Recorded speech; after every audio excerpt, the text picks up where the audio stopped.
ادعاء لسفير إسرائيلي، دعوة طارئة لمجلس الأمن، انسحاب من مناورات عسكرية مشتركة، آلاف المتظاهرين إلى مقر القنصلية الإسرائيلية في اسطنبول تعبيرا عن احتجاج لا يقف ولن يقف عند سعي رجب طيب أردوغان لتحسين علاقاته مع إيران.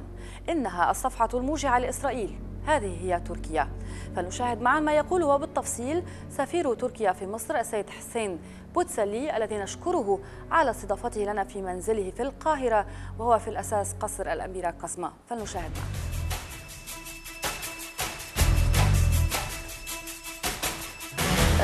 Hussein Aouni Boutseli, you are the ambassador, the Turkish ambassador to Egypt. You are welcome in our show. The first question: after 60 years of good relation and strong relations with between Turkey and Israel, what is the situation now? How do you think this relation is spoiled now? Assalamu alaikum. Welcome to Turkish Embassy. The events we have gone through are really saddening. They are very tragic. We feel very upset about what has happened, and we believe the policies that Israel adopted throughout this recent events have been wrong and a flagrant aggression and a violation of international law. Yet the peoples of Turkey and Israel are not part and parcel of this policy. So I think what is essentially wrong is the policy, and the reactions of Turkey and Turkish people are essentially to the wrongdoings in the international law and in other areas. So hopefully the people of Turkey will retain its integrity, and there should not be in the future also enmity between the peoples. In some statistics in the media in Turkey, they said that 70% of the Turkish mass are asking for a military reaction against Israel. How do you think about this? Turkey is a strong country, and we are very disappointed about how things have gone. But the essential approach is the prevailing of law and justice. And in today's world, in 21st century, these issues are better handled through legal means. That means that there has to be an international investigation, an independent international investigation into the case. That means that those who lost their lives and wounded and who had damage to their properties need to be compensated for. The emotions are strong, I would understand that, but hopefully this will not turn into nations, hatred between nations. One has to look very cautiously into such matters. Your Excellency, what do you think, or what you can say about the joint military maneuvers between the two countries? Is still on? It's still As on you the would agenda? remember, Prime Minister of Turkey, Recep Tayyip Erdogan, has announced publicly that the Turkish government has cancelled the joint exercises for the moment. So in the foreseeable future, there will not be any joint military exercises. Until what? Until when? Well, we will have to see how the events unfold, but at the time being, this is no longer the priority.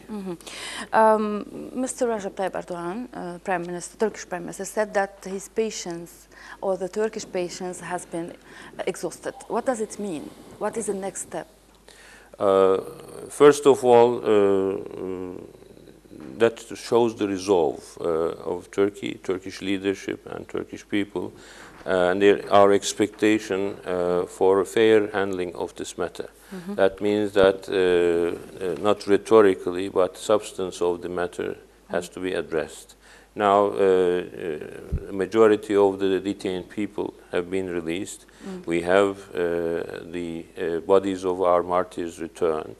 Several of the wounded have been returned. Now we have to look step by step at a course where this unfortunate incident, which inflicted damage to common conscience of humanity in the world at large, has caused. The damage needs to be repaired. And we have to look into the subject with a cool mind, and we have to see the next steps ahead carefully. Turkey is a member of NATO. What do you think the reaction would be from the NATO? You see, I've been following very carefully the reaction of the international community. the United Nations Security Council came up with a very strong statement. It was followed by the European Union in the same lines. The League of Arab States and also the Islamic Conference and all the known organizations in the world, political, international, multilateral bodies, specialized organizations, UN Human Rights Commission, they have come out with one voice. Essentially, the world is one in identifying the wrongdoings, the injustices, and the violation of international law. So what matters is that the world has a unified voice in this. And I think that shows very clearly the direction to proceed. Do you think that this crisis has made a turning point in the image of Israel in the world? First of all, I think the aggression has been a very tragic turning point in the history of the events. We are very disappointed for what has happened. The world is appalled. The emotions are very high. But meanwhile, I think the way I see it from the reactions of the international community, this may create an opportunity for everybody to review their positions and maybe revise and make the necessary amendments in their policies. So if that happens, we may have a hope, a better hope for the future course of events, that there may become a turning point, not only in dealing with the situation in Gaza, but even maybe we may have a more clear and resolute effort towards transforming the Middle East process into a success. So you believe that you can work, or Turkey can work on peace process, meanwhile Israel is taking the confrontation choice? It's not only Turkey, you know, you will remember that more than 30 countries have had their citizens in this incident. So it has been an international event, so it needs to be addressed internationally. And it's actually happening. The world is looking into this matter with a broader approach in seeing how to correct the wrongs.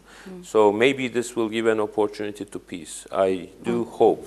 I cannot speak about miracles because the situation is very serious, but one has to keep the hope that this may lead into a series of events and efforts which may ultimately help revive the peace process in all its tracks. Your Excellency, multiple of questions about the role of Turkey in the Middle East right now, especially that they are wondering why do you have such relation between all the conflict parties in the Middle East.